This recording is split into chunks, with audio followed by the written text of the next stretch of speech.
Gujarat police આરોપીઓને લઈને ઘણી એક્ટિવ થઈ ગઈ છે। આરોપીઓની તાંટિયાતોડ સર્વિસ કરી રહી છે। આરોપીઓનું સરઘસ પણ કાઢી રહી છે।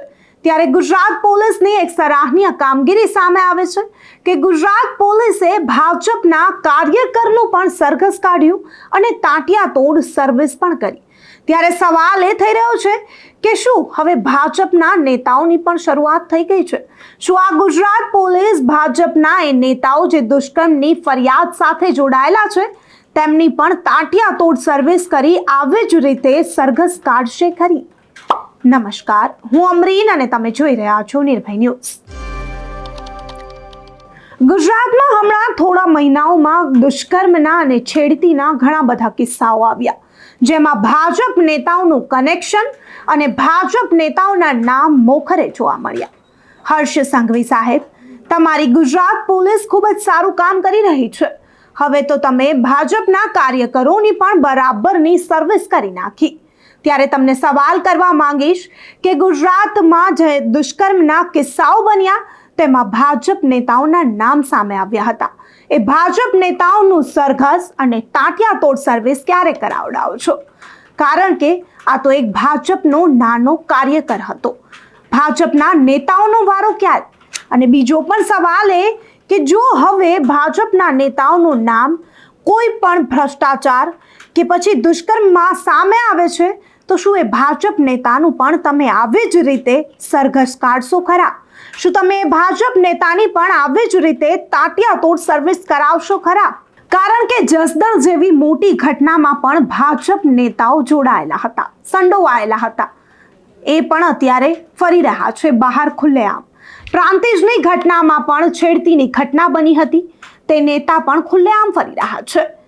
તમે ગુજરાતના આરોપીઓનું સરઘસ કઢાવો છો, તાંટિયાતોડ સર્વિસ કરાવો છો, સોશિયલ મીડિયામાં પોસ્ટ કરો છો। તમે કહો છો પણ ખરા કે દાદાની સરકારમાં દાદાગીરી નહીં ચાલે, કાયદામાં રહેશો તો ફાયદામાં રહેશો।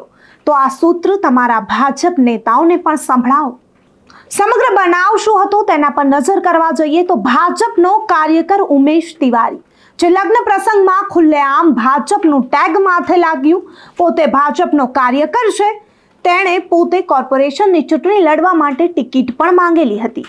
આમ તો ઉમેશ તિવારીના માથે ભાજપનું સિમ્બોલ લાગી ગયું હતું, કારણ કે તે ભાજપનો કાર્યકર હતો, એટલે ખુલ્લેઆમ દાદાગીરી કરવી તો તેનો હક કહી શકાય। કારણ કે ભાજપના અનેક આપણે એવા કિસ્સાઓ જોયા જેમાં ભાજપ નેતાઓના નામ પર અને ભાજપ નેતાનું જે સિમ્બોલ મળે, કનેક્શન ધરાવતા હોય એટલે લોકો બેફામ બની જતા હોય છે।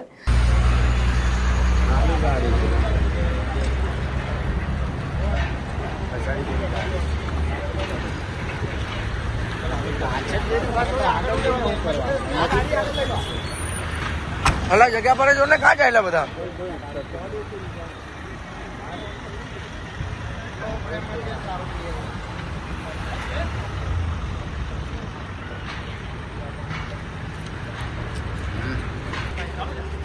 સાહેબ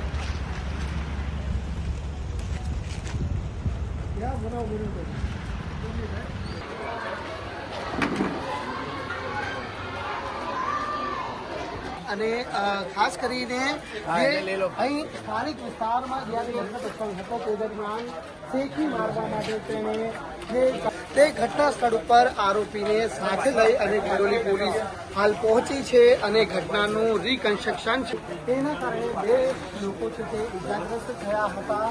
નિષ્કાળજી અને બાદ પોસ્ટરમાં રિવોલ્વર મૂકી વખતે કરાયેલા ફાયરિંગની ઘટનામાં બે લોકો ઇજાગ્રસ્ત થયા હતા। ત્યારે ડિડોલી પોલીસ દ્વારા શેખી મારનાર ભાજપ નેતાની ધરપકડ કરવામાં આવી।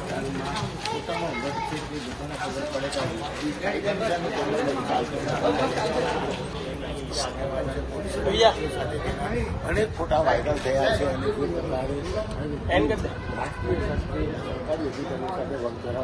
જતાના વિસ્તારમાં ઉત્તર પ્રદેશ અને બિહારમાં લગ્ન પ્રસંગમાં જે રીતે ફાયરિંગ થાય છે તે પ્રકારે ફાયરિંગ કરી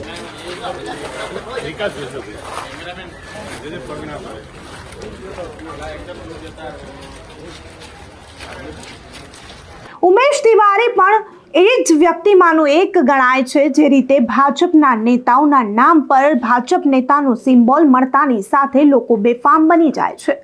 ઉમેશ તિવારી પણ લગ્ન પ્રસંગમાં ખુલ્લેઆમ લોકોને દેખાડો કરવા, પોતાનો રોફ જમાવવા ખુલ્લેઆમ ફાયરિંગ કરે છે.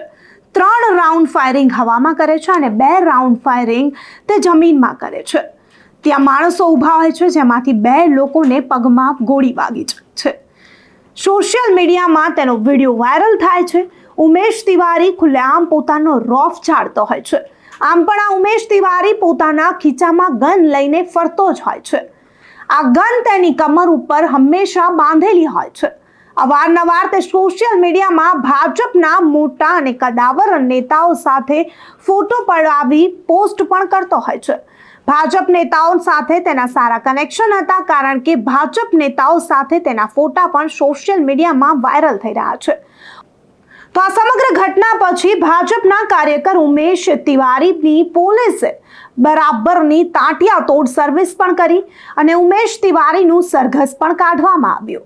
ત્યારે ઉમેશ તિવારી પોલીસે જે રીતે સરઘસ કાઢ્યું તે વિડીયો પર પણ એકવાર નજર કરીએ કે કઈ રીતે આ ભાજપના કાર્યકરને ખુલ્લેઆમ પોલીસ કર્મીઓએ ચરબી ઉતારી. જે પ્રકારે ગુજરાતમાં ગુનેગારો જ્યારે કાયદો હાથમાં લે છે ત્યારે તેમને પાઠ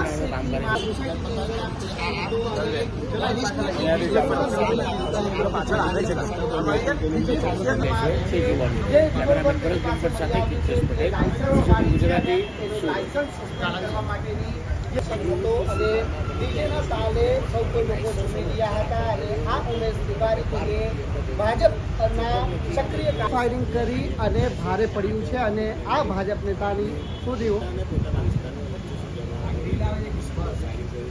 હરીજી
વિસ્તારમાં લગ્ન પ્રસંગ દરમિયાન ભાજપ નેતાએ શેખી મારવી ભારે પડી છે અને અંતે જેલના સળિયા ગણવાનો વારો આવ્યો છે.